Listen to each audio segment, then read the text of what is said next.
all afternoon. I'm so excited to get a glimpse of her, and even from where I am on the boat, I can see her with my naked eye. Just goes to show how big she is, considering she's over 300 metres away. But look at that, isn't she spectacular? Within half an hour of arriving here, we saw some action, the only action we've seen from her this afternoon. So she took off from that spit, and was immediately mobbed by gulls. Now she's headed to an island that's full of gulls, and there was a survey done in there.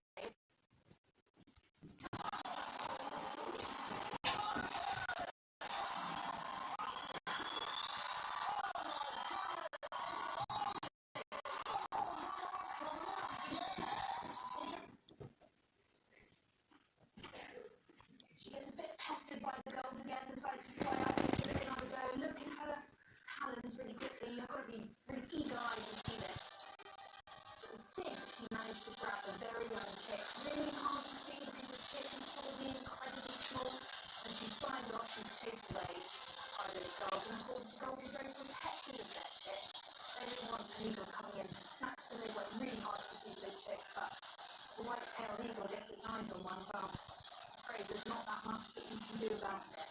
So she flew back to her spit where she landed again. She ate her snack, and we've been enjoying the views of her ever since. What a magnificent bird she is. I'm so excited. And we've got white-tailed eagle live for you. Oh, it's really my springboks. I genuinely am. Now, of course, white-tailed eagle really produce the Isle of Wight, but they certainly make their home around here. They like that spit in particular. They're very good reason for that. This habitat is really fantastic for them. So, this is a natural harbour. It's incredibly big. It's about 36 square kilometres. On the northern side of the fall, it's quite urban. You've got full roads there. But on the southern and western areas, including the Isle of Purbeck Peninsula, surrounding islands like Brownsea Island, it is much quieter for them. And it's much shallower as well. It's only, on average, less than about 0.5 metres. And it's full of fish like grey mullet and therefore full of birds. And that's exactly what these eagles are after. Obviously, an area that's full of prey is going to immediately attract more large, bigger predator birds, just like this. Now, we've sent our wildlife teams out to go and have a look at them in action, flying around, and we've seen some fantastic things. The reintroduction project has been incredibly successful. It's been from the Forestry England and also from the wonderful Roy Dennis Wildlife Foundation. Now, they've been able to get a keen eye into these animals' lives by monitoring them very, very closely. Steve Egerton Reed is from Forestry England, and he's been studying them. And I'm quite envious of him. I've been watching this white-tailed eagle for the last couple of hours. He spent over 5,000 hours watching, and I'm so excited about that. Very jealous of him. But he's very particularly interested in their diet. So I have some data that he's collected there. Now, typically with their diets, we're getting it from pellets and poo, which isn't actually as accurate to fit bias. But we're watching them with the eye like Steve has, you get some really good data. So look at this. So about 21% of fish makes up a white-tailed eagle's diet. I'm a bit surprised by that. I thought that was a bit low. But 1% crustacean, 4% mollusks, 36% birds, 26% mammals, and question mark 5%. Some of you don't know. And I was really surprised, especially by the mollusk. Is it your typical garden snail, or could it be something a little bit bigger? Our photographers looking around and out there have been keeping a close eye on these birds and seeing exactly what they've been up to. Look here, Ainsley Bennett got this fantastic photograph of one taking a common cuttlefish. Look at that, absolutely gorgeous. Now, I happen to have a cuttlefish bone here, and when these cuttlefish spawn, they sadly die. It means they'll float to the surface or they'll beach themselves, and then it's easy pickings for a white-tailed eagle. And what's really interesting about Steve's data is actually how their diet changes as they get older. So, for example, we've got all these bars here which indicate the years that they have been out in the wild since their re-release into this area. So 1 year after release, 2 years after release, and so on. Now, the mammals is particularly interesting in yellow. So the number of mammals they eat when they first release quite a lot, but that declines as they get older. And the number of fish in pink seems to increase. And that's largely because the birds become more specialised, they become more skilled in finding those fish and preying on them. It's fascinating to see that change in behaviour over time. Now we do have a white-tailed eagle live, but let's go to it one last time to see her G466. What a beautiful, beautiful bird she is. I'm so pleased we managed to bring her live to you all. It's made my day. I hope it's made yours too. Very, very exciting. Now, I've been absolutely loving that. And I'm sure, Gillian, I bet you wish these were on your garden list over in Cornwall. That will be quite the sight to see that in the garden. Absolutely. But of course, I'm not in Cornwall. I'm here in North Wales. We're back up in the mountains and we're continuing our tour of North Wales. Tonight we're in a whole new location. Last night we were at a place called Whitefield Tower in a little bit south of here. And then we'll head back up into the hills to a location near Pput. And we're keeping this location, the precise location, secret. Now, why all the mystery? Well, all will be revealed later. But we're up here, this is Pput country, and we're here to learn a little bit more about a species that we have taken for granted, but it hasn't always been smooth sailing for the common buzzard. Now, the site up here has become a place where, for the last 10 years, a remote hillside spot for a pair of buzzards. Now, the one we're looking at here is a young male, he's a newcomer, and he's benefiting from food that's been left out by the landowners. So this has become a little bit of a feeding station. And it's really useful for this male because this terrain isn't the easiest hunting terrain for a buzzard, particularly what we think is a young male. Now, buzzards have had a really troubled past since the early 1900s, just 1,000 estimated pairs in the whole country. Persecution, pesticides meant numbers have been going up and down for most of the last century, but between 1995 and 2020, the UK breeding pairs have increased by a whopping 95%, and it's now believed that up to 79,000 pairs in the whole country. So they've made a remarkable comeback, and they've done that primarily all by themselves. There haven't been any translocations, so this is all down to natural spread. So essentially, they've gone from zero to almost everywhere, which is absolutely fantastic. Now, let's just take a look, because this is the actual feeding site that you saw in that little footage there. Behind me is the hive where our wildlife camera operator is filming from, Steve. You can see it's tucked away, it's beautiful, it's also getting that evening light, some lovely backlit shots from there. I'm standing on the actual feeding station, I think you could call it. And over here is the perch. This is where we saw that young male perch cleaning off his talons before he took off. Now, I had the absolute pleasure earlier today to meet the retired farm manager, the landowner here, Richard Fuller, and it was an absolute pleasure to hear him and meet him and find out more about the story of the site. You see buzzards circling around, a lot of people see them circling, but when you get into close, you just realise really what beautiful birds they are. They are stunning. Yeah, and they're all marked differently, each individual is different. Yeah. So we can track, what comes and what doesn't. The one family, the one pair have been coming for probably 8 years now. And they don't bring chicks off every year, they miss the year before last, I don't know, bad weather or whatever. But I'm always so thrilled to see the young ones come each year. And they're just part of the family, it's part of our extended garden, really. So you've got this opportunity to get to know this buzzard family over a decade. Yeah. How do you feel about the future of buzzards, not just here in this one location, but generally? Well, I think they are extremely numerous, as everybody knows now, and I think the future looks very good for them, really. When I was brought up here, in the 50s, North Wales was one of the strongholds for the species, and now it's spread, all over. Absolutely. So there's evidence that the population here helped the spread right across the country. Yeah, I think so. Yeah. That's fantastic. Yeah. You played a part in that.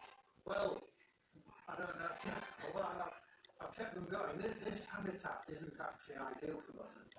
There isn't a lot of feeding opportunity here.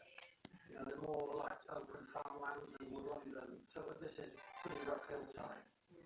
So I feel that helping to bring the chicks on each year, that's helped quite a bit really in their survival. Absolutely incredible to have that opportunity to see them. Yeah, it is. It's been a great pleasure, to be honest, and I hope, to keep it going.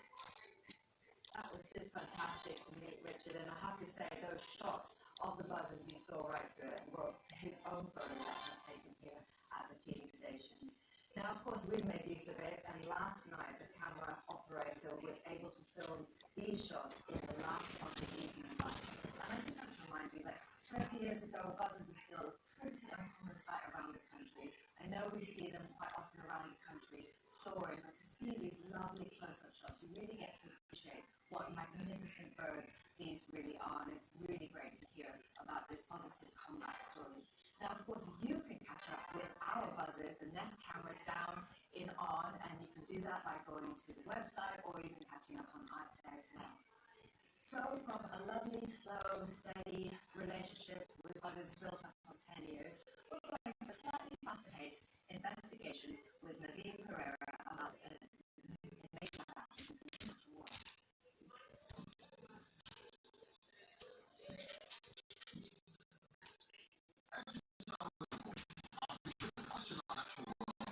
Interrogate this genius. These are some incredible actors that are hard to believe. But now, with the help of science, let's see if we can explain the unexplained. And first on my list, how do constators walk on water? Walking on water, not something that's low human beings can never achieve. At least not today. But how about our humble constators? There are 10 different species of constators in the UK that evolve the ability to walk on water. They're predatory insects who use the surface of the water to sense their prey, detecting vibrations. But how does it defy logic so spectacularly? To explain this, I've called local physicist Dr. Chris Bell. How are you doing?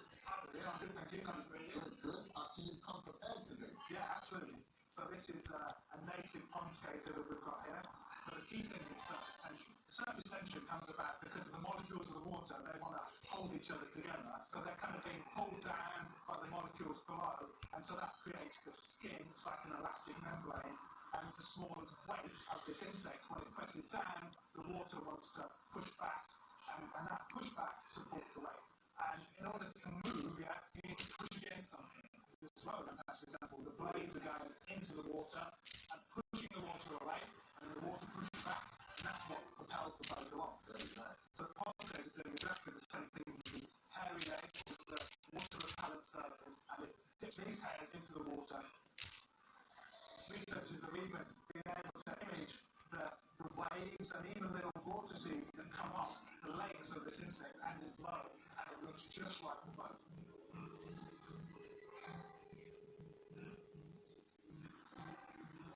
And now, to go. Next on my list, and maybe a little more confounding, why don't woodpeckers get concussions?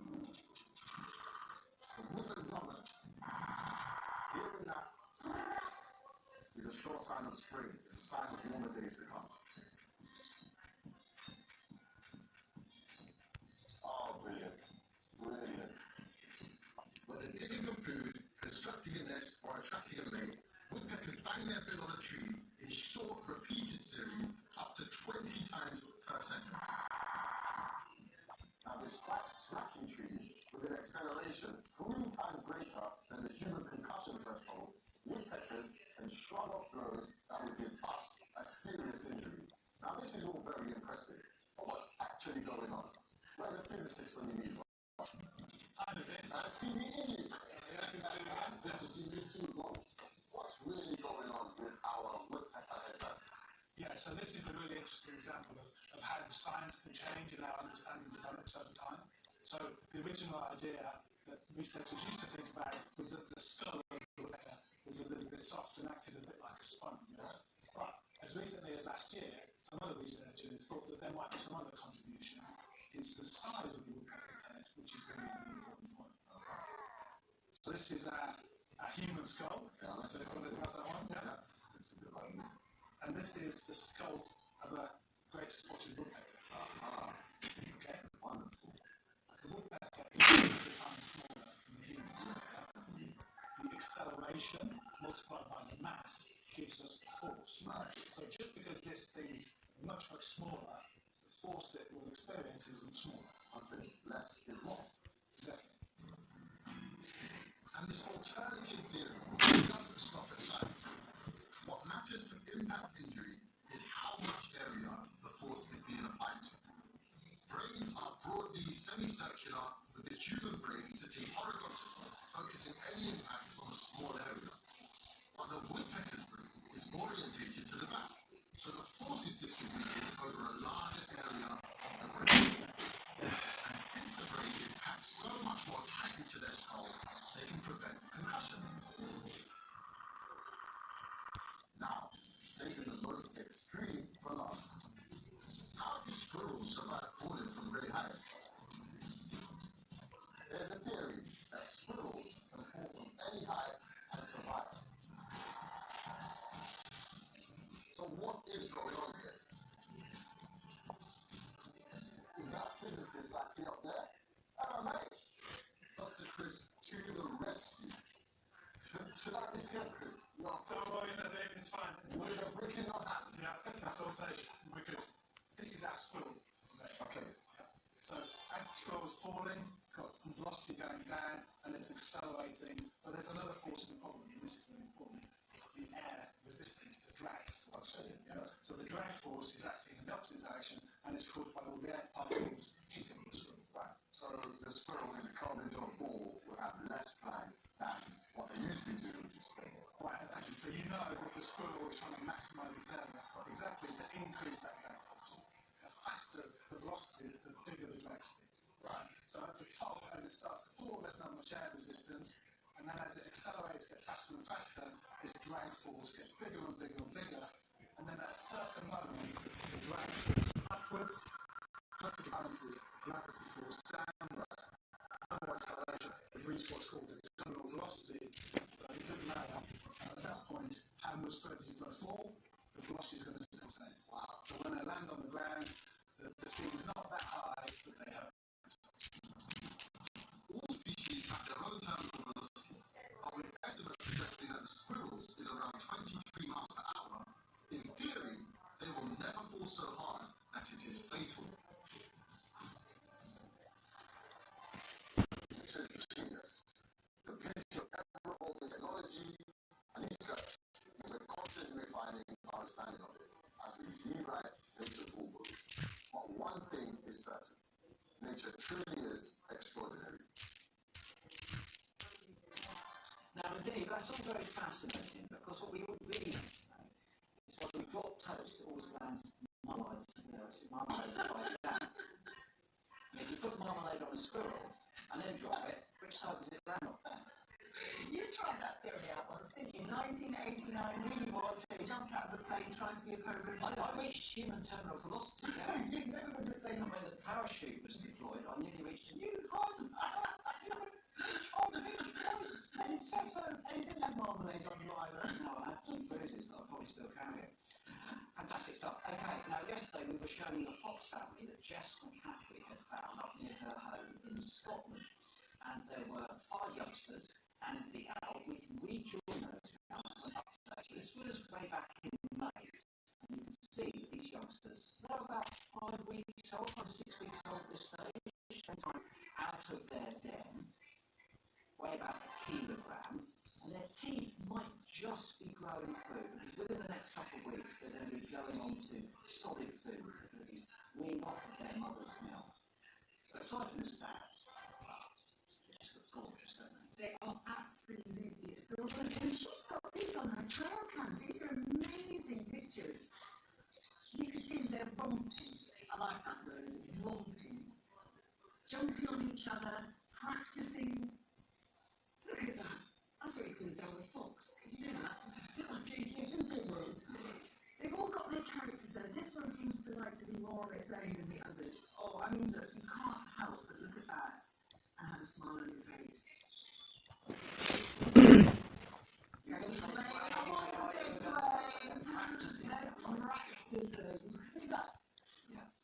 Jumping on each other, practicing a pounce. This one appears to be pouncing on an insect. aiming low to start with, but of course at some stage in the future it's going to be using a similar technique to bounce on to evolve. And here there's a bit of dominance going on. We see this in canids.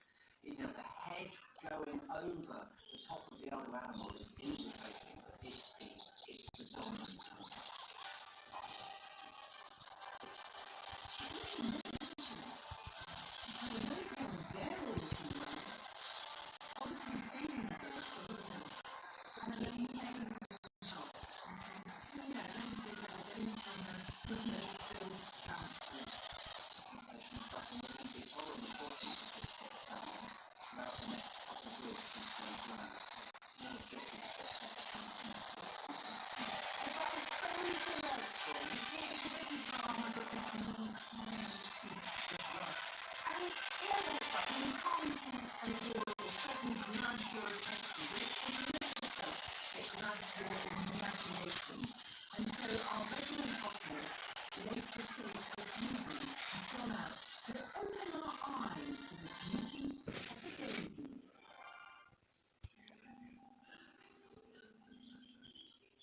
Daisies are one of our most recognizable wildflowers. The Saxons call them the day's eye because of their tendency to close up overnight, and over the centuries, day's eye has just morphed into daisy. But a daisy flower isn't a typical flower though. It's actually a collection of many tiny flowers called inflorescence. The white petals that you pick off while playing They Love Me, They Love Me Not all belong to individual flowers around the edge. But look closely at the centre, and you'll notice that the yellow dome is actually made up of loads and loads of little flowers, each of which, once open, have 5 tiny golden petals. So we've got 2 different types of flower here, yellow and white. But daisies get even cooler. Because if you look at that yellow dome of flower buds in the middle, you'll notice that there's this pattern there. This kind of swirl of spirals emanating from the centre. Now, the number of these spirals is significant and fits a mathematical pattern called the Fibonacci sequence, which pops up all over nature. Now, because scientists know that if you change the angle between those spirals by even just a tiny bit, and you can't fit nearly as many flowers into the flower bed. So basically, over time, the daisy has simply maximised the number of flowers that can fit into its flower bed, and therefore the number of offspring that it can produce. How amazing is that?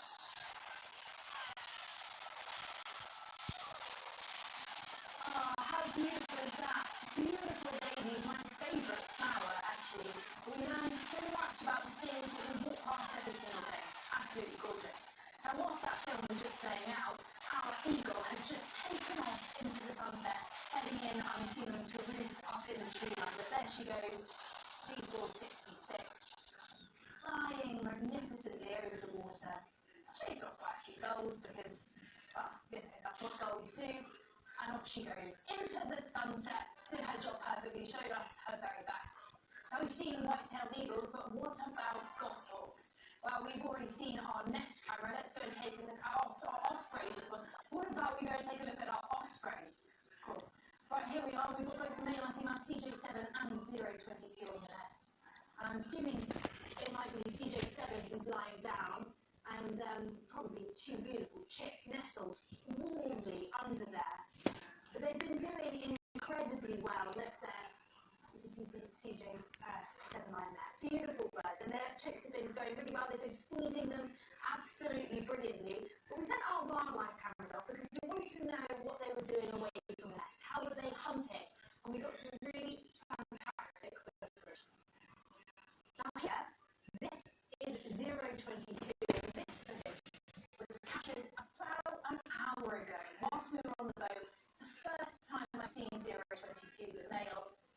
And he was really displaying some interesting behaviour. He thought he was going to go into the time. He kept stooping down, rising back up again. He kept tantalising us. He kept teasing us. He was like, am I going to do it? I'm not. Am I going to do it? No, I'm not. So, you know, I'm really pleased that we saw 022. But as I said, our wildlife team has been out there to see them hunting in action, and we have got this footage of them really getting into it. So we can assume this again is potentially 022. The male goes out for most of the hunting, whilst the female looks after the very little chicks in the nest. And you can see him, he's got his eye into something there, he stoops down, because we're days after Osprey will feed solely on fish for now's the time to swoop on it and get it. Now that fish looks rather big. An osprey weigh about 2 kilograms. They can catch a fish up to that size, but I mean that is quite extraordinary. Typically, we're thinking about 300 grams. And he's really successful with those chicks. He's been providing for them really, really well. Of course, it's not just this year's chick we're talking about. His last year was incredibly historic. They managed to rear 2 chicks